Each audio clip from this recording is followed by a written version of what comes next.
আপনাদেরকে নিয়ে আল্লাহ তাআলার সাথে ফেরেশতারা কথা বলছে, আমার কথা না। ফেরেশতারা আপনাদেরকে এখানে যারা বসে আছেন তাদেরকে নিয়ে আল্লাহর সাথে কথোপকথন চলছে। তো এক পর্যায়ে আল্লাহ তাআলা একটা প্রশ্ন করেছে ফেরেশতাদের কাছে,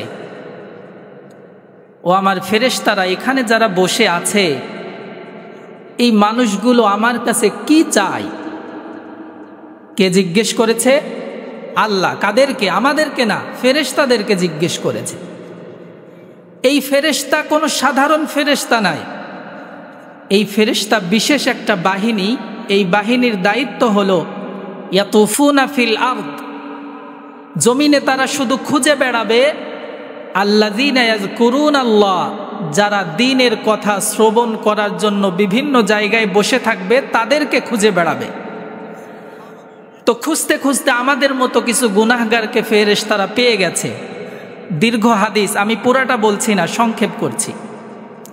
ফেরেশতারা যখন এইরকম মজলিসে কিছু মানুষকে দেখে ফেললেন, একজন ফেরেশতা আরেকজনকে ডেকে বলছে, হালুম্মু ইলা হাজাতিকুম, এই ফেরেশতাদের দল, আল্লাহ তাআলার পক্ষ থেকে তুমি যেই দায়িত্ব নিয়ে এসেছো, তোমরা তো সেই দায়িত্ব পালনের সুযোগ পেয়ে গেছো, তাড়াতাড়ি আসো, তাড়াতাড়ি আসো।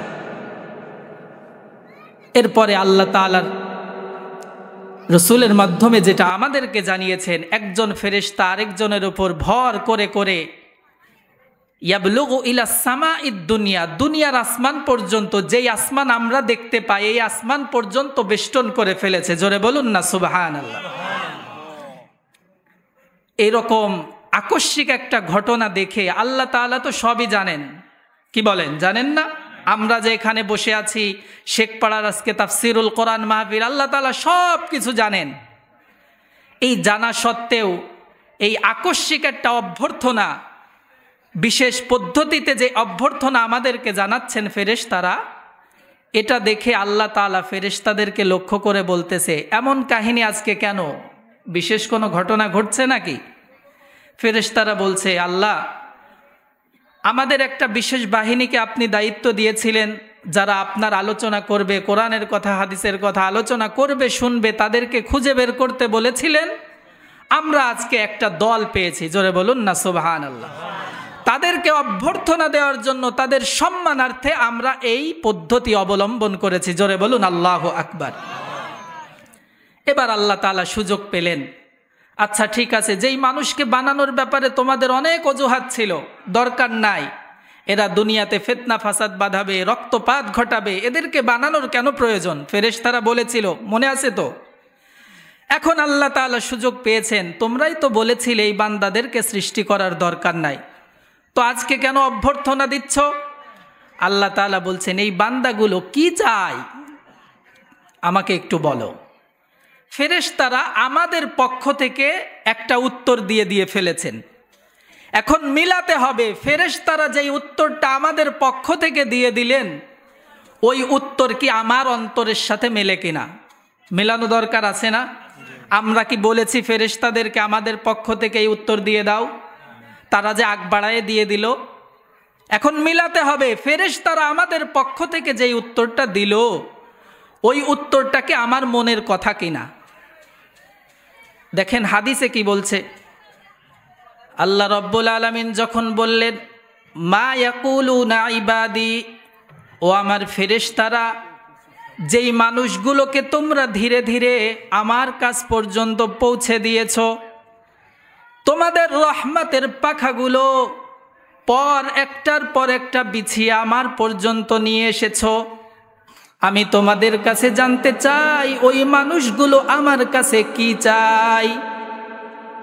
ফেরেশতারা জবাব দেয়, ইয়া রাব্বাল আলামিন, ইয়া আরহামার রাহিমিন, ইয়া যাল কুওয়াতিল মাতিন, যেই মানুষগুলোকে আমরা সম্মানার্থে বেষ্টন করে আছি, ওই মানুষগুলো আপনার কাছে একটা জিনিস চাই, আরেকটা জিনিস থেকে মুক্তি চাই। জোরে বলুন সুবহানাল্লাহ। যেই জিনিসটা চাই তার নাম হলো ইয়াসআলুনাকাল জান্নাহ। এইখানে যেই মানুষগুলো বসে আছে, এই সব মানুষগুলো আল্লাহর জান্নাত চাই। জোরে বলুন ঠিক কিনা? ওয়া নাউযু বিকা মিনান নার, আর এই মানুষগুলো আপনার সেই জাহান্নামের ভয়াবহতা থেকে মুক্তি চাই। জোরে বলুন ঠিক কিনা? তাহলে আমরা পেলাম ফেরেশতারা আগ বাড়িয়ে যেই জবাবটা আমাদের পক্ষ থেকে দিয়ে দিয়েছে, ওই জবাবের সাথে আমরা একমত। কি বলেন ঠিক কিনা? আমরা সকলেই জান্নাত চাই আর আল্লাহর জাহান্নাম থেকে মুক্তি চাই। কে কে চান হাত তুলে দেখান। নারায়ে তাকবীর, নারায়ে তাকবীর।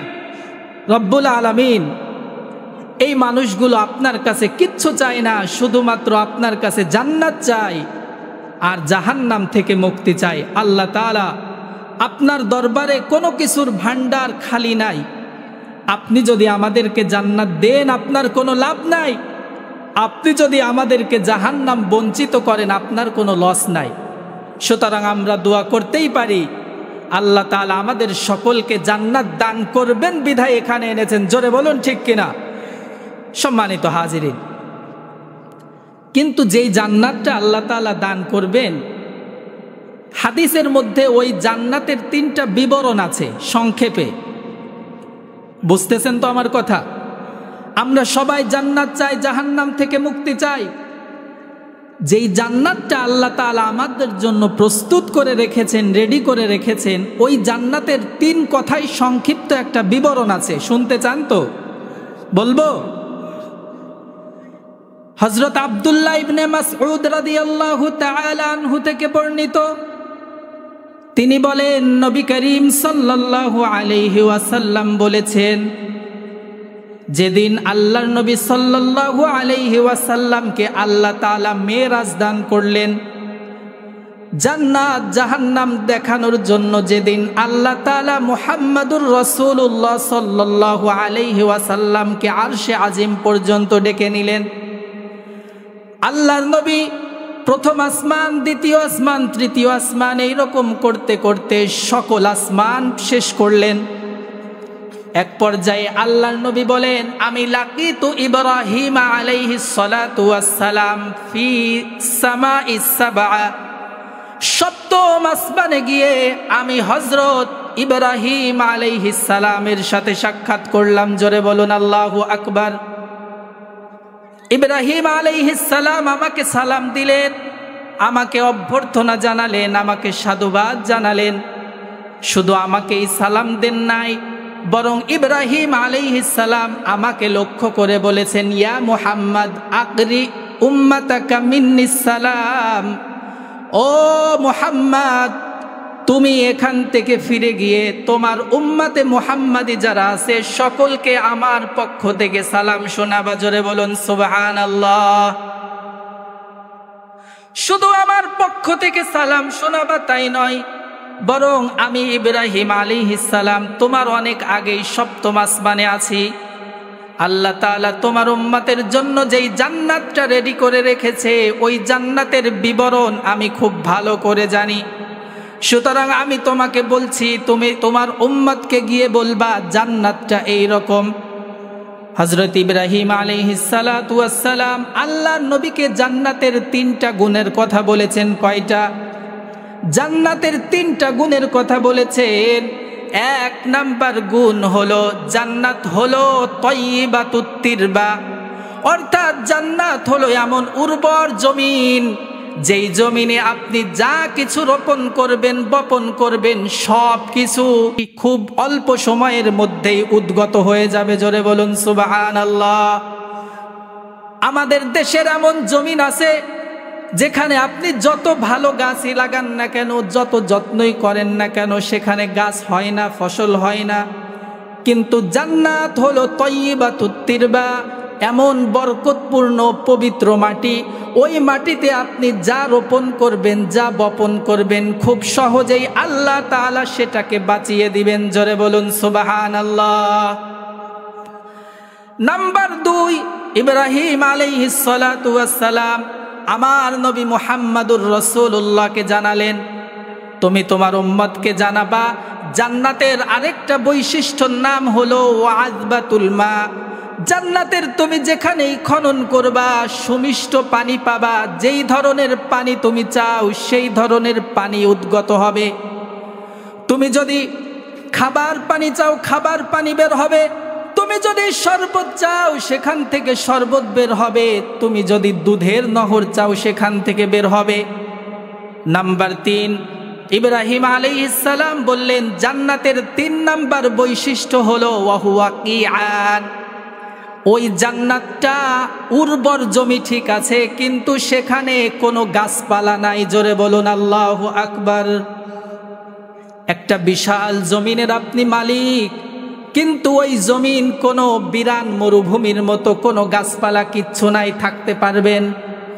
থাকা যাবে না। গাছপালার পরিবেশ যদি না থাকে, বিশাল জান্নাত হলেও আপনি সেখানে স্বাচ্ছন্দ্যে থাকতে পারবেন না।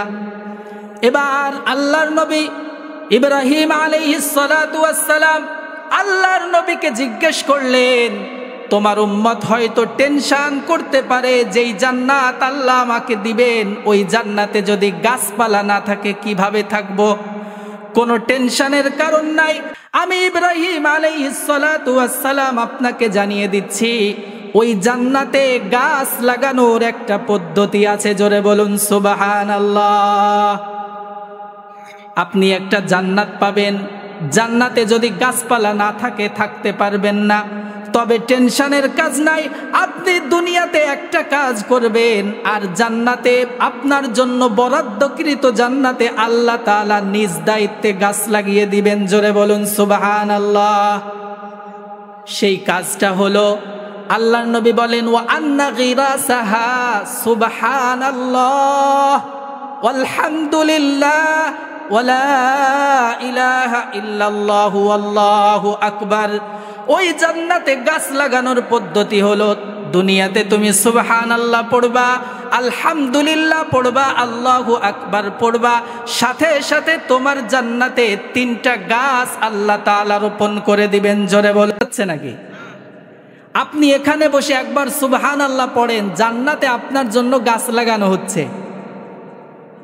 এইরকম সুযোগ যদি আমাদের থাকতো যে আমি এখানে মনে মনে ভাববো, ঘরে বসে ভাববো আমার জমিতে যেন গাছ লাগানো হয়ে যায়, ফসল নিড়ানো হয়ে যায়, কতই না ভালো হতো।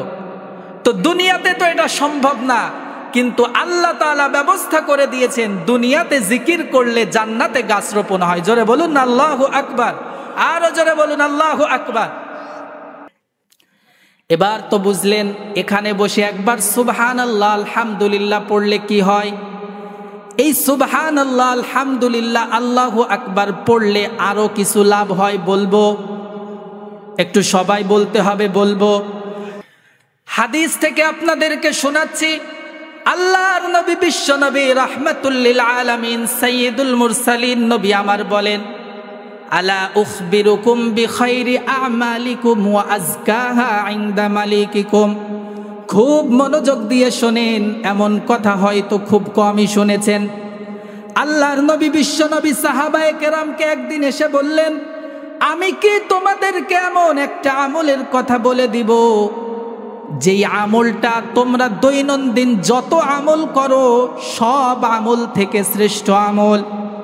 শুধু তাই নয়, ওয়া আযকাহা ইনদা মালিকিকুম, তোমরা দুনিয়াতে যত ধরনের দৈনন্দিন আমল করো প্রত্যেকটা আমলের মধ্যে কিছু না কিছু ভেজাল থেকে যায়, লৌকিকতা থেকে যায়, রিয়া থেকে যায়। কিন্তু আমি তোমাদেরকে এমন একটা আমলের কথা বলে দিব, ওই আমলটার মধ্যে লৌকিকতা, রিয়া, ভেজাল খুবই কম থাকবে। জোরে বলুন আল্লাহু আকবার। নামাজ পড়তে যাই, অনেকেই মনে করেন দাড়ি পেকে গেছে, আজান হয়ে গেছে, মসজিদে না গেলে কেমন দেখা যায়, মানুষ কি বলবে, খারাপ বলবে, এই জন্যে আপনি বাজারে যাওয়া ধরছিলেন, পাশে মসজিদ পেয়ে মানুষের কথার ভয়ে মসজিদে ঢুকে যান, এমন মুসলমান আমাদের সমাজে আছে না নাই? রোজার মাস এসেছে, আপনার রোজা না রাখলে মানুষ কি বলবে, অমুকে রোজা রাখে নাই, অমুকে মসজিদে নামাজ পড়তে ঠিকই যায়, রোজা রাখে নাই, এমন কথার ভয়ে আমাদের সমাজে অনেকেই রোজা রাখে, ঠিক কিনা? এই যে আপনি মানুষের ভয়ে নামাজ পড়েন, মানুষের ভয়ে রোজা রাখেন, এটাই হচ্ছে আমলের মধ্যে ভেজাল ঢোকাচ্ছেন। জোরে বলুন ঠিক কিনা? আল্লাহর নবী বললেন, আমি তোমাদেরকে সিম্পল একটা আমল বলে দিব, ওই আমলের মধ্যে রিয়া থাকবে না, সুমআ থাকবে না, লৌকিকতা থাকবে না, মানুষের ভয় থাকবে না, ভেজাল সব থেকে কম থাকবে। তুমি যদি চেষ্টা করো 100% ভেজাল মুক্ত ভাবে ওই আমলটা করতে পারবা। সুবহানাল্লাহ। শুধু তাই নয়, আল্লাহর নবী ওই আমলের কথা বলতে গিয়ে আরো বললেন, ওয়ারফাউহা ফি দারাজাতিকুম, ও আমার সাহাবীরা, আমি তোমাদেরকে যে আমলটার কথা বলতে চাই ওইটা সাধারণ কোনো আমল না। ওই আমলটা করলে আল্লাহর দরবারে তোমার মর্যাদা বহুগুণে বেড়ে যাবে। জোরে বলুন না আল্লাহু আকবার।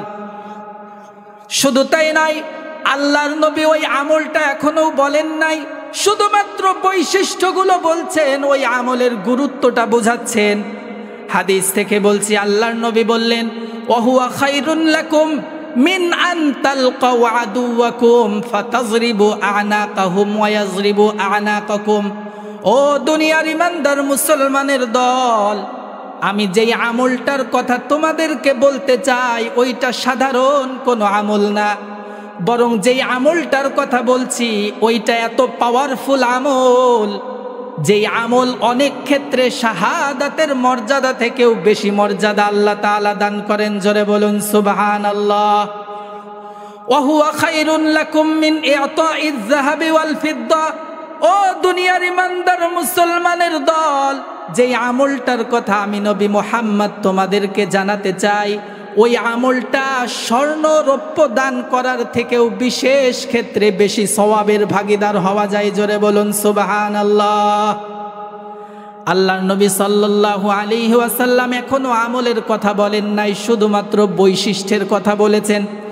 বলেন তো কি কি বৈশিষ্ট্য? 1 নাম্বার, ওই আমল দুনিয়াতে যত আমল আছে সর্বশ্রেষ্ঠ আমল। 2 নাম্বার, ওই আমলের মধ্যে সব থেকে ভেজাল কম। 3 নাম্বার, ওই আমলটা এমন আমল যেই আমল করলে আল্লাহর দরবারে মর্যাদা বাড়ে। জোরে বলুন সুবহানাল্লাহ।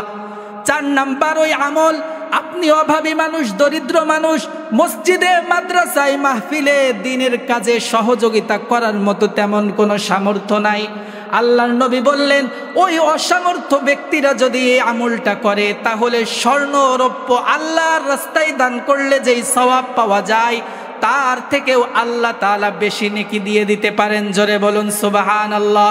5 নাম্বার, আপনি অসুস্থ মানুষ, আপনি বিকলাঙ্গ, জিহাদে যাওয়ার মতো সামর্থ্য আপনার নাই, অনেক আশা আছে, আকাঙ্ক্ষা আছে, আপনি জিহাদে যেতে চান কিন্তু সুযোগ আপনার নাই, অথবা জিহাদের মাওকা আপনার নাই। আল্লাহর নবী বলেন, ওই আমলটা যদি তোমরা করতে পারো তাহলে জিহাদের ময়দানে একজন মানুষ শাহাদাত বরণ করলে যেই সওয়াব তার থেকে আল্লাহ রব্বুল আলামিন বেশি সওয়াব দিয়ে দিতে পারেন। জোরে বলুন সুবহানাল্লাহ। এই আমলটা বলবো, আমি যদি বলি এই আমলটার দামে 1000 টাকা, তাও তো দিবেন? আপনি স্বর্ণরৌপ্য দান করা লাগতেছেন, আপনি অভাবী মানুষ, আপনি জিহাদের ময়দানে শাহাদাতের তামান্না আছে কিন্তু আপনি অক্ষম।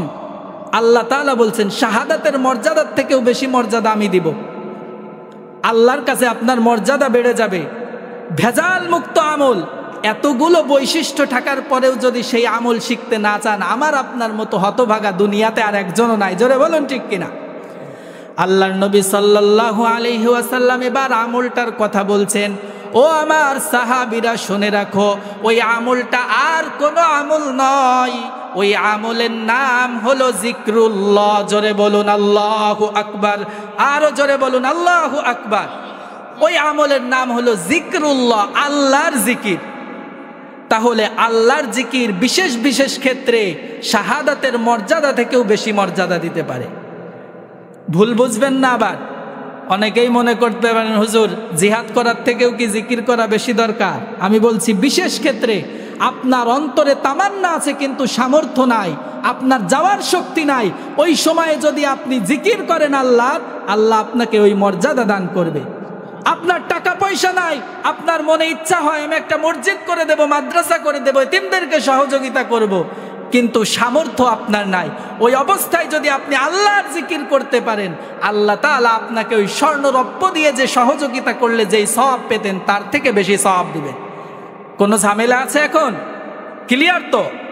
সম্মানিত হাজিরিন, তাহলে জিকির এখন আমাদের জানা দরকার। হুজুর জিকিরের কথা যে বললেন, জিকির কাকে বলে? এক শ্রেণীর মানুষ আছে দেখবেন তাদের কথাবার্তা এটা বোঝাতে চায় যে নামাজের পরে বসে থাকার আর দরকার নাই।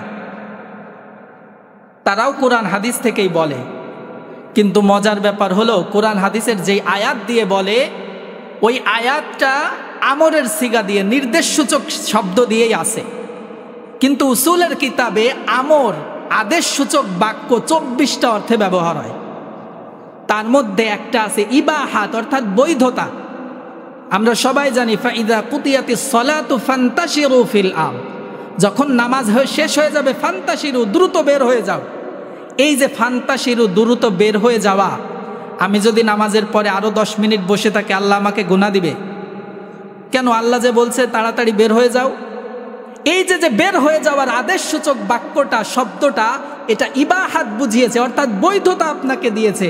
অর্থাৎ নামাজ শেষ হয়ে যাওয়ার পরে আপনি যদি মসজিদ থেকে তাড়াতাড়ি বের হয়ে যান আপনার গুনাহ হবে না, কিন্তু বের হতেই হবে, বাধ্য করা যদি হয় তাহলে সেইটা ভিন্ন অর্থ হয়ে যাবে। সম্মানিত হাজিরিন, এই জন্য বললাম হুজুর আপনি তো বললেন জিকির, জিক্রুল্লাহ, জিক্রুল্লাহর মানে কি জানবেন তো ইনশাআল্লাহ? আজকে জানতে হবে যে জিক্রুল্লাহর অর্থ কি। কোরআন এবং হাদিস ঘাটাঘাটি করলে জিকির শব্দটার 15টা অর্থ পাওয়া যায়। কয়টা অর্থ? এবং হাদিসে জিকির শব্দটা 15টা অর্থে ব্যবহার হয়েছে। আমি আপনাদের সামনে কয়েকটা গুরুত্বপূর্ণ অর্থ বলার চেষ্টা করব, জীবনের সাথে মিলিয়ে নেবেন। আল্লাহ তাআলা জিকির শব্দ বলে সর্বপ্রথম যেই কথাটা উদ্দেশ্য নিয়েছেন তার নাম হলো কোরআন। জোরে বলুন কি? জিকির মানে হচ্ছে কোরআন। এখন হাদিসের সাথে মিলান, আল্লাহর রসুল যে বললেন জিক্রুল্লাহ, জিকির করতে হবে, তাহলে তার মানে দাঁড়ালো কোরআন তেলাওয়াত করতে হবে। জোরে বলুন না সুবহানাল্লাহ। সূরাতুল হিজর আয়াত নাম্বার 9 আল্লাহ রাব্বুল আলামিন বলছেন ইন্না নাহনু নাযালনায যিকরা ওয়া ইন্না লাহু লাহাফিজুন। আল্লাহ রাব্বুল আলামিন এই আয়াতের মধ্যে জিকির শব্দ উল্লেখ করেছেন, তবে এই জিকির দ্বারা অন্য কোনো অর্থ উদ্দেশ্য না। এই জিকির দ্বারা উদ্দেশ্য হলো কোরআন। জোরে বলুন আল্লাহু আকবার। নাম্বার 2, জিকির শব্দটা আল্লাহ তাআলা কোরআনে কারীমের মধ্যে নামাজের অর্থে ব্যবহার করেছেন। সূরাতুল জুমুআর 9 নম্বর আয়াত, এই আয়াতে কারিমাতে রব্বুল আলামিন জিকির শব্দ ব্যবহার করে নামাজ উদ্দেশ্য নিয়েছেন।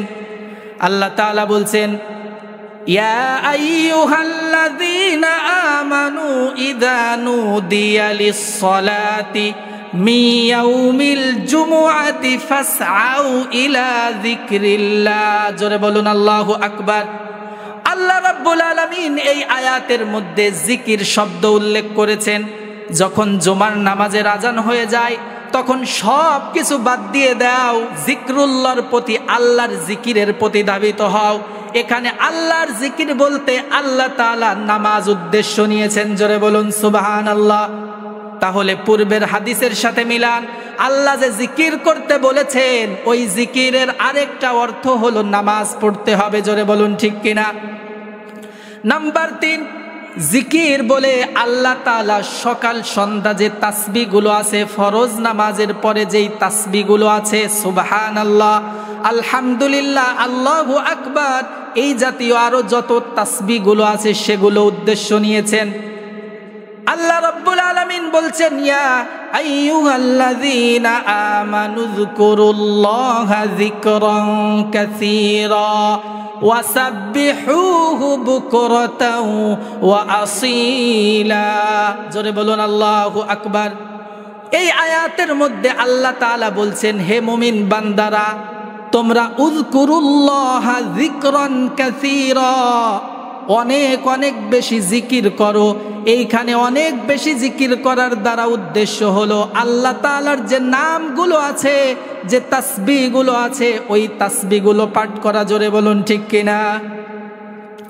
জিকিরের 4 নাম্বার অর্থ, জিকিরের 4 নাম্বার অর্থ হলো আল্লাহ তাআলা যত আদেশ এবং নিষেধ করেছেন আমাদেরকে, সেইগুলো পালনের নাম হলো জিকির। জোরে বলুন ঠিক কিনা? জিকিরের কি অর্থ? 4 নাম্বার অর্থ, আমরা যে নামাজ পড়ি, রোজা রাখি, আল্লাহ তাআলার যত বিধান পালন করি আর না করি, আল্লাহ তাআলা দিয়েছেন সব বিধানগুলো পালন করার নাম হলো জিকির। আল্লাহ তাআলা কোরআনে হাকিমের মধ্যে বলছেন, সূরা তাহা 124 নম্বর আয়াত। এই আয়াতের মধ্যে আল্লাহ তাআলা বলছেন, ওয়ামান আরাদা আন যিকরি ফাইন্না লাহু মাঈশাতান দনকা ওয়া নাহশুরুহু ইয়াওমাল কিয়ামাতি আ'মা। ও দুনিয়ার ইমানদার মুসলমানের দল, তোমরা শুনে রাখো, মান আরাদা আন যিকরি, যে ব্যক্তি আমার জিকির থেকে মুখ ফিরায়া নেয়। সকল মুফাসসিরিনে কেরাম একমত, এইখানে জিকির শব্দটা দ্বারা আল্লাহ তাআলা আল্লাহর যত বিধানাবলী আছে সেগুলো উদ্দেশ্য নিয়েছেন। জোরে বলুন ঠিক কিনা? তাহলে পূর্বের হাদিসের সাথে মিলান। আল্লাহর রসুল যে বলেছেন জিকির করতে হবে, এই জিকিরের 4 নাম্বার অর্থ হলো দুনিয়ার জীবনে যত বিধিবিধান আল্লাহ তাআলা দিয়েছেন সেইগুলো আমার আপনার জীবনে বাস্তবায়ন করতে হবে। জোরে বলুন আল্লাহু আকবার। তাহলে এতক্ষণ বুঝলাম আল্লাহর নবী বলেছিলেন জিকির করলে অনেক বেশি ফজিলত পাওয়া যায়। তাহলে জিকিরের আমরা কয়টা অর্থ পেলাম? 4টা। 1 নাম্বার কোরআন, 2 নাম্বার সালাত নামাজ, 3 নাম্বার তাসবিহ এবং 4 নাম্বার আল্লাহ তাআলার যত বিধিবিধান আছে এই বিধিবিধানগুলো আমার জীবনে বাস্তবায়ন করা। এই নিয়ামতের গুরুত্ব যত বেশি, ওই নিয়ামতকে অবহেলা করলে তার ক্ষতিও তত বেশি। জোরে বলুন ঠিক কিনা? রমজান মাসে একটা সওয়াব করলে 70টা সওয়াব দেওয়া হয়, জানেন না কে কে? সবাই তো জানেন, আমার দিকে মনোযোগ দেন। রমজানে একটা নফল ইবাদত করলে ফরজের সমপরিমাণ সওয়াব দেওয়া হয়। একটা ফরজ করলে 70টা ফরজের সমপরিমাণ সওয়াব আপনাকে দেওয়া হয়। কত বড় নিয়ামত! কিন্তু আমার আপনার জানা থাকা দরকার, রমজানে কেউ যদি পাওয়ার পরে নিজের জীবনের গুনাহগুলো মাফ করিয়ে নিতে না পারে, আল্লাহর নবী বলেছেন ওই ব্যক্তির জন্য ধ্বংস অনিবার্য। জোরে বলুন না নাউযুবিল্লাহ। সম্মানিত হাজিরিন, আমি আপনাদের সামনে ছোট্ট একটা হাদিস নিয়ে আলোচনা করব, যদি একটু অনুমতি দেন। করব তো? ছোট্ট একটা হাদিস, এই হাদিসের ব্যাখ্যা বলে ইনশাআল্লাহ আমি আজকে আমার আলোচনা শেষ করব। হাদিসটা আবি মাসউদ রাদিয়াল্লাহু তাআলা আনহু থেকে বর্ণিত। একটু মনোযোগ দেন। এতক্ষণ তো এই মাহফিলের ফজিলত শুনলেন, এখন নিজের জীবনে কিছু নিয়ে যাওয়ার জন্য শোনেন। হযরত আব্দুল্লাহ ইবনে মাসউদ রাদিয়াল্লাহু তাআলা আনহু থেকে বর্ণিত, তিনি বলেন, ক্বালা রাসূলুল্লাহ সাল্লাল্লাহু আলাইহি ওয়াসাল্লাম, আল্লাহর নবী, বিশ্ব নবী, রাহমাতুল লিল আলামিন, সাইয়্যিদুল মুরসালিন নবী আমার বলেছেন, মান আকালা তাইয়্যিবা ওয়া আমিলা বিসুন্নাহ ওয়া আমিনান নাসু বাওয়াইকা দাখালাল জান্নাহ। ও আমার উম্মতের দল, তোমাদের মধ্যে যারা 3টা কাজ করতে পারবে ওই ব্যক্তির জন্য আমি মুহাম্মাদুর রাসূলুল্লাহ নিজে জান্নাতের জন্য সুপারিশ করব। জোরে বলুন সুবহানাল্লাহ। আমল 3টা খুবই সহজ, আপনাদের কাছেও সহজ মনে হবে শোনার পরে। দেখেন, 1 নাম্বার, মান আকালা তাইয়্যিবা, যে ব্যক্তি হালাল খাবে। ওয়া আমিলা বিসুন্নাহ, আপনি দৈনন্দিন জীবনে যতগুলো আমল করেন সেই আমলগুলো নবীর সুন্নাত অনুযায়ী করতে হবে। নাম্বার 3, ওয়া আমিনান নাসু বাওয়াইকা, আপনার প্রতিবেশী আপনার থেকে কোনো কষ্ট পাবে না, নিরাপদে থাকবে। বলেন তো আমল 3টা অনেক কঠিন না সহজ? শুধু হালাল খেতে হবে, আর যত আমল করবেন সব আমলগুলো আল্লাহর নবীর দেখানো পদ্ধতিতে করতে হবে। নাম্বার 3, আপনার যারা প্রতিবেশী আছে এই প্রতিবেশীরা আপনার থেকে উপকার না পাক, ক্ষতির সম্মুখীন হবে না। জোরে বলুন ঠিক কিনা? ছোট্ট 3টা আমল দিলেন। এই আমল শোনার পরে আপনাদের কাছে মনে হচ্ছে না জান্নাতে যাওয়া এত সহজ? আগে তো জানতাম না। কি বলেন? এমন মনে হচ্ছে তো যে জান্নাতে যাওয়া এত সহজ, এটা তো আগে জানতাম না। ঠিক আপনাদের আমাদের যাদের মনে হচ্ছে যে জান্নাতে যাওয়া এত সহজ, রাসূলুল্লাহ সাল্লাল্লাহু আলাইহি ওয়াসাল্লাম যখন সাহাবায়ে কেরামকে এই 3টা কথা বলেছেন, সাহাবায়ে কেরামও ঠিক আপনার মতো কথা বলেছেন। জোরে বলুন না আল্লাহু আকবার। আপনার অন্তরের কথার সাথে সাহাবাদের কথার মিল আছে। জোরে বলুন না আল্লাহু আকবার। সাহাবায়ে কেরাম এই কথা শোনার পরে বললেন, ইয়া রাসূলুল্লাহ, ওয়া আন্না হাযা ফিল ইয়াউমি লাকাসীর, আপনি যেই তিনটা আমলের কথা বললেন, আমাদের যুগে যে কোনো মানুষের দিকে যদি আমরা তাকাই, সবাইকে তো দেখি এই তিনটা আমল করে।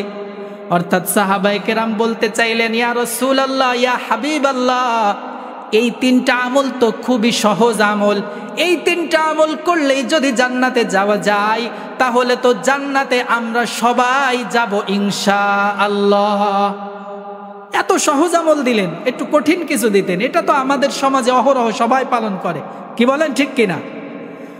তবে দুঃখের বিষয় হলো, আল্লাহর নবী, বিশ্ব নবী সাহাবায়ে কেরামের কথার পরিপ্রেক্ষিতে একটা কথা বলেছেন।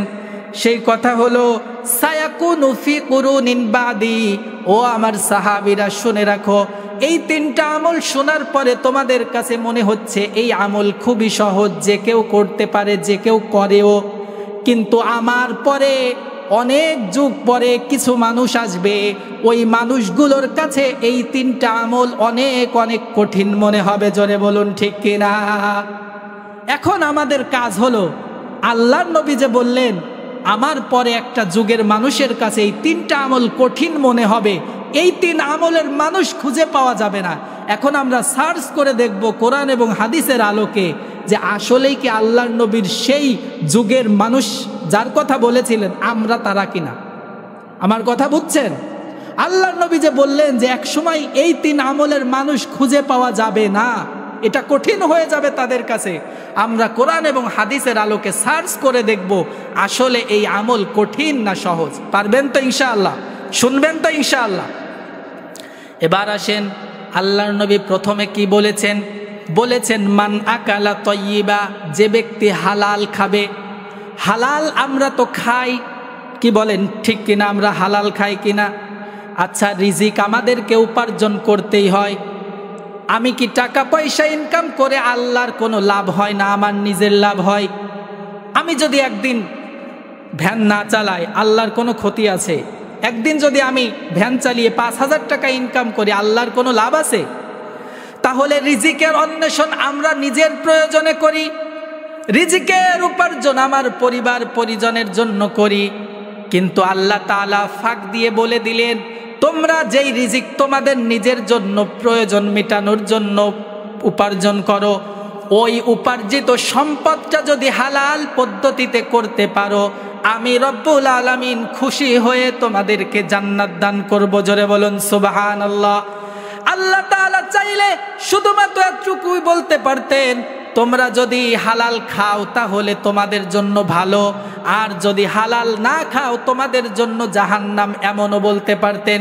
কিন্তু আল্লাহ রহমানুর রহিম, গফুরুর রহিম, আল্লাহ দয়া করে মায়া করে যেই উপার্জন আমি আমার নিজের জন্য করি, ওই উপার্জনের পদ্ধতিটা হালাল বানানোর কারণে আল্লাহ তাআলা আমাকে কিয়ামতের কঠিন ময়দানে জান্নাতের ফয়সালা দিবেন। জোরে বলুন সুবহানাল্লাহ। বন্ধুগণ, আমার খুব মনোযোগ দিতে হবে। আমরা এমন অনেক মানুষ আছি যারা 5 ওয়াক্ত নামাজ পড়ি, জামাতের সাথে পড়ার চেষ্টা করি, রোজার মাসে রোজা মরে গেলেও রাখি, এমন মানুষ আছে না নাই? অনেক মুরব্বীরা আছে, মা বোনরা আছে, জীবনেও কোনোদিন রোজা ছাড়তে রাজি না। মরে যাবে, তার জন্য রোজা ছাড়ার বৈধতা ইসলাম দিয়েছে এমন পর্যায়ের মানুষ, তারপরেও ওই ব্যক্তিটা রোজা ছাড়ে না, কারণ রোজার ফজিলত সে জানে। কিন্তু আমাদের মাঝে এমন অনেক মানুষ আছে, 5 ওয়াক্ত নামাজ রোজা সব কিছু করে, কিন্তু তার উপার্জন হালাল না, এমন মানুষ আসে না নাই? একটু জোরে বলতে হবে। কিন্তু হালাল উপার্জন, এটা আপনার নামাজ রোজার থেকেও অনেক বড় ইবাদত। আপনার কাছে মনে হতে পারে, হুজুর নামাজ রোজার থেকেও আবার বড় ইবাদত কেমনে হয়? আমি হাদিসের আলোকে আপনাদেরকে জানাতে চাই, আল্লাহর নবী সাল্লাল্লাহু আলাইহি ওয়াসাল্লামকে আল্লাহ তাআলা ডাইরেক্ট নির্দেশ করেছেন। শুধু আল্লাহর নবীকে নয়, এই পৃথিবীতে মানুষের হেদায়েতের জন্য 1,24,000, মতান্তরে 2,24,000 যত নবী এবং রসুল এসেছেন, সকল নবী এবং রসুলকে আল্লাহ তাআলা ডাইরেক্ট অর্ডার করেছেন, ইয়া আইয়ুহার রুসুল কুলু মিনাত তাইয়্যিবাতি ওয়া'মালু সলিহা ইন্নী বিমা তা'মালুনা আলীম। আল্লাহু আকবার। হে আমার রাসূলগণ, তোমাদের প্রধান দায়িত্ব হলো কুলু মিনাত তাইয়্যিবাত, আগে হালাল খাও, তোমার রিজিকের মাধ্যমটাকে হালাল বানাও। ওয়ামালু সলিহা, যখন তোমার রিজিকের মাধ্যম পদ্ধতিটা হালাল হয়ে যাবে, এরপরে দ্বিতীয় দায়িত্ব হলো তুমি আমার ইবাদত করবা। জোরে বলুন আল্লাহু আকবার। আল্লাহ রাব্বুল আলামিন মুফাসসিরিনে কেরাম লিখেছেন, এই আয়াতের মধ্যে আল্লাহ তাআলা নির্দেশ করেছেন, ইশারা করেছেন, ইঙ্গিত দিয়েছেন, কোন বান্দার যদি রিজিক হালাল না হয়, ওই ব্যক্তি যত ইবাদত বন্দেগি করুক না কেন, তার কোন ইবাদত আল্লাহর দরবারে পৌঁছবে না। জোরে বলুন নাউযুবিল্লাহ। আগে আপনার রিজিক হালাল বানাতে হবে, এরপরে আপনি টুটাফাটা লৌকিকতাপূর্ণ মানুষকে দেখানো যা আমল আমাদের জোটে আর কি, অতটুকু যদি করতে পারেন, আল্লাহ তাআলা এই টুটাফাটা আমলকে কবুল করবেন। কিন্তু আপনি যদি আপনার উপার্জনকে হালাল না বানান, আপনি যত বড় যত ভালো মাপের আমলই করেন না কেন, ওই আমল আল্লাহর দরবারে পৌঁছবে না। সম্মানিত হাজিরিন, হালাল রিজিকের গুরুত্ব বোঝাতে গিয়ে আল্লাহর নবী বিশ্ব নবী বলেছেন, তলাবু কাসবিল হালালি ফারিদাতুম বাদাল ফারিদা, হালাল উপার্জন সাধারণ কোনো ইবাদত না, বরং ফরজ যে সমস্ত ইবাদত আছে, নামাজ, রোজা, হজ, যাকাত, এই সমস্ত ইবাদতের পরে হালাল উপার্জন করা, এটাও আপনার জন্য ফরজ। জোরে বলুন সুবহানাল্লাহ। হালাল উপার্জন এটা সাধারণ কোনো বিষয় নাই। আপনি মনে করলেন আমি করলে করলাম, না করলে না করলাম। আল্লাহর নবী বলেছেন, 5 ওয়াক্ত নামাজ যেমনি ভাবে আপনি ফরজ হিসাবে পালন করেন, ওই 5 ওয়াক্ত নামাজের পরে আপনার রিজিক হালাল বানানো, এটাও আপনার ফরজ দায়িত্ব। আল্লাহু আকবার। কিন্তু আফসোসের বিষয়, আমাদের সমাজের অনেক মানুষের রিজিক হালাল না। অনেকে মনে করতে পারেন, হুজুর আমি তো কৃষক মানুষ, আমি তো ছোট্ট একটা ব্যবসা করি, আমার রিজিক কিভাবে হারাম হয়? আমি তো ছোট্ট একটা সরকারি চাকরি করি অথবা অন্যের কোম্পানিতে চাকরি করি, আমার রিজিক কিভাবে হারাম হয়? আমি আপনাদেরকে একটু দেখিয়ে দিতে চাই কিভাবে আমরা হারাম রিজিকের সাথে সম্পৃক্ত হয়ে যাচ্ছি। আমাদের সমাজে 3 শ্রেণীর মানুষ আছে, একটু মিলায়ে নেবেন। আমরা গবেষণা করে বের করেছি, ভুল হতে পারে তবে ধরিয়ে দিবেন। আমরা দেখেছি সমাজে 3 শ্রেণীর মানুষ আছে।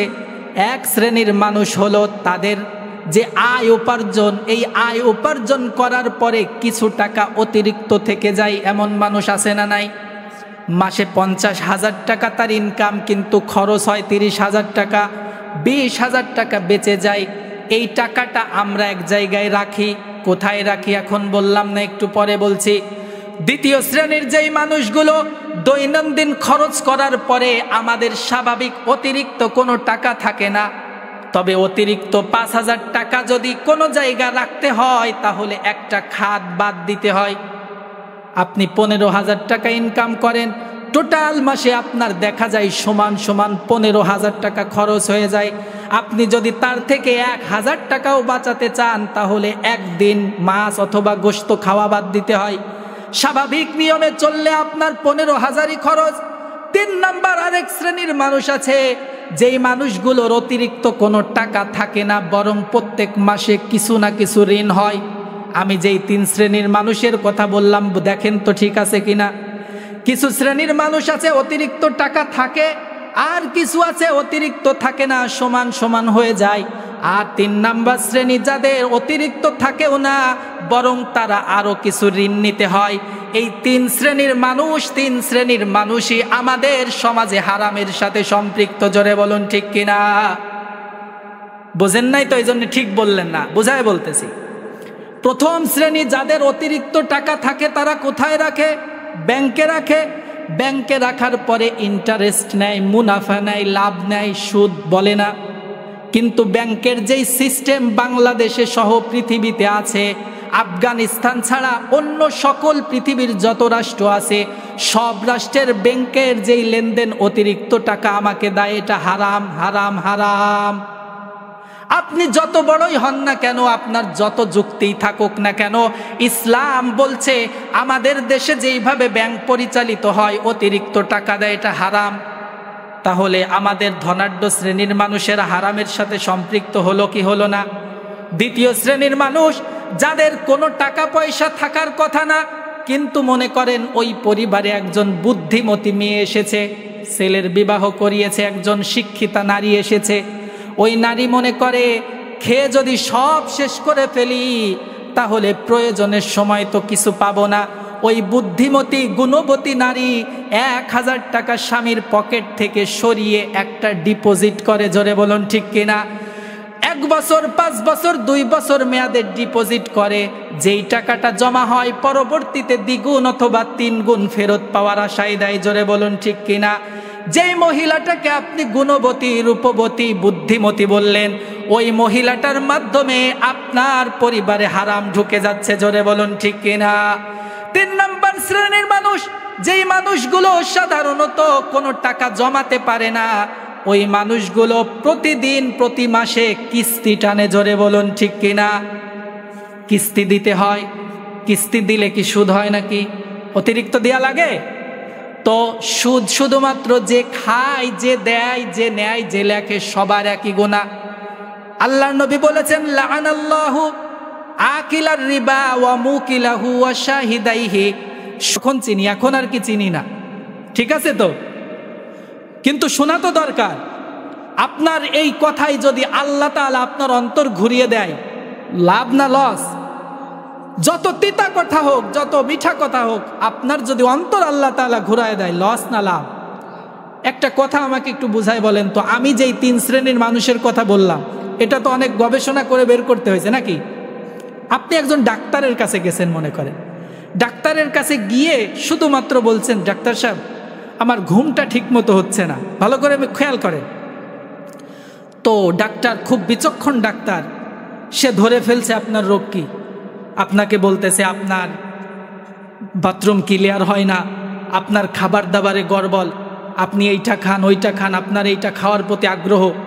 যখন আপনার জীবনের সাথে মিলে যায় তখন আপনি কেমন ভাবেন বলেন তো? মনে হয় না ওই ডাক্তারের পায়ে একটু চুমা দিই? কি বলেন? আপনার রোগের সব খবর যখন এক কথাই বলে দিতে পারে, তখন ওই রোগ ডাক্তারকে যদি আপনি পায়ে চুমু দিতে মনে চায়, তাহলে আমরা যারা গবেষণা করে সমাজের সমস্যা আপনাদের কাছে তুলে ধরি, আমাদেরকে শত্রু মনে করেন কেন? এই সমস্যার সমাধান যে তুলে ধরলাম, এই শ্রেণীগুলো আমরা বের করলাম, আপনাদের তো উচিত আমাদেরকে মাথায় তুলে নাচা, ঠিক কিনা? কিন্তু আমরা আপনাদের তো শত্রু না। এই যে কথাগুলো বললাম, এগুলো তো কোনো কিতাবে লেখা আছে? 3 শ্রেণীর মানুষ যে কোনো কিতাবে লেখা আছে? কোনো কিতাবে তো লেখা নাই। আমরা চিন্তা ফিকির করে দেখি যে এই ঘটতেছে। একজন ক্ষুদ্র ব্যবসায়ী, আল্লাহ তাআলা তাকে একটু হিকমত দিয়েছে, বুদ্ধি দিয়েছে, মোড়ে একটা চায়ের দোকান দিয়েছে, খুব ভালো চলে। রাত 9টা 10টা পর্যন্ত খুব বেচা কিনা হয়। ব্যক্তি ঈশার নামাজ পড়ে খুব অল্প সময়ের মধ্যে ঘুমিয়ে পড়ে, আবার ফজরের সময় ওঠে। কিন্তু শয়তান এই ভালোটা আর ভালো রাখলো না, সাথে সাথে ওই ব্যক্তির মাথায় একটু চিন্তা করাইলো, তোমার যে কাস্টমার এখন আছে, এই কাস্টমার কিন্তু তোমাকে ধরে রাখতে হবে, একটু মিলায়ে দেখেন। এগুলো কোনো বইয়ের কথা না, এগুলো সমাজ রিসার্চ করে বের করা লেগেছে। শয়তান আপনাকে ঢুকালো, এই মানুষগুলো কিছুদিন পরেই তোমার দোকানে আর আসবে না, তোমাকে কিন্তু এই কাস্টমারগুলো হারাতে হবে। শয়তানের পরামর্শ অনুযায়ী ওই ব্যক্তি 21 ইঞ্চি, 32 ইঞ্চি, 41 ইঞ্চি বিশাল একটা টিভি কিনে আনছে। এবার দোকানে বেচা কিনার ধুমধাম। এখন আর 9টায় দোকান বন্ধ হয় না, 12টায় বন্ধ হয়, জোরে বলুন ঠিক কিনা? আগে 2000 টাকা বেচা কিনা হতো, এখন 5000, 6000, 7000 টাকাও বেচা কিনা হয়। ঈদের সময় যখন সব মানুষ বাড়িতে থাকে তখন 10,000 টাকা পর্যন্ত বেচা কিনা হয়। শয়তান আপনাদেরকে শেখালো কাস্টমার ধরে রাখতে হবে, আর কাস্টমার ধরে রাখার জন্য আপনি বড় সাইজের একটা মনিটর লাগালেন। সেখানে মুরব্বী মানুষেরা, যেই মানুষগুলো সারা জীবনে কোনোদিন টিভির মুখ দেখে নাই, আপনার ওসিলায় এখন 12টা পর্যন্ত টিভির দোকানে বসে থাকে, জোরে বলুন ঠিক কিনা? আফসোসের সাথে বলতে হয়, এখন আমাদের সমাজে টিভির দোকানে 50 জন মানুষ থাকলে 49 জনই মুরব্বীরা থাকে। সম্মানিত হাজির, বলতে চাইছিলাম যে কটা সংক্ষেপে বলে ফেলি। তাহলে এক নাম্বার হালাল রিজিকের সাথে থাকতে হবে। আমরা হালাল রিজিকের সাথে থাকতে পারি না। আল্লাহ তাআলা আমাদের সকলের রিজিককে, উপার্জনকে হালাল করে দিক, সকলে বলে আমিন। 2 নাম্বার ওয়া আমিলা বিসুন্নাহ, আপনি আপনার জীবনে যা করবেন, যত সেক্টরে যা কিছু করবেন, সব কিছু আল্লাহর নবীর সুন্নাত অনুযায়ী করতে হবে। আল্লাহর নবীর সুন্নাত অনুযায়ী সব কিছু করতে হবে। একটা কথা শুধু ইঙ্গিত দিয়ে যাই, হুজুর বলবেন আমাদের সমাজে সব কিছু তো আমরা সুন্নাত অনুযায়ী করি, কি বলেন? নামাজ কি আমার মতো পড়ি নাকি রসুলের দেখানো পদ্ধতি অনুযায়ী পড়ি? আমি আমার ব্যক্তি জীবন পরিচালনা করি আমার মতো নাকি রসুলের মতো? তো সব আছে, শুধুমাত্র মনে হয় রাজনীতিটা এইটা আমার মতো করতে পারবো, কি বলেন? আমার কথা বুঝছেন? আমি আমার ব্যক্তি জীবন, সমাজ জীবন সব কিছু রসুলের দেখানো পদ্ধতি অনুযায়ী করতে পারবো, কিন্তু হুজুর আপনি যত কিছুই বলেন রাজনীতিটা আমার মতো আমি করবই, এটা রসুলের দেখানো কোনো পদ্ধতি নাই, আমি করতে পারবো না। আমি শুধুমাত্র আপনাদেরকে বলি, নামাজ কি ফরজ না কি ফরজ? নামাজ ইসলামে আছে তো? কেউ যদি মনে করে, কেউ যদি বলে যে নামাজ ইসলামে নাই, সে কি ইমানদার থাকবে না বেঈমান হয়ে যাবে? ঠিক তদ্রূপভাবে এক কথাই বলে দিতে চায়, কোন ব্যক্তি যদি মনে করে, বিশ্বাস করে ইসলামে রাজনীতি নাই, সে এই মুহূর্তে কাফের হয়ে যাবে। আপনি মানেন সেটাও ভালো, না মানলে তাও ভালো, কিন্তু ইসলামে রাজনীতি আছে এটা আপনাকে বিশ্বাস করতে হবে। আপনি ইসলামী রাজনীতি আছে, আপনি সেই রাজনীতি করেন না, সেটা ভিন্ন ব্যাপার। অনেকে দাড়ি রাখা ওয়াজিব, সুন্নাতে মুআক্কাদা যেটাই বলেন, সবাই জানেন না।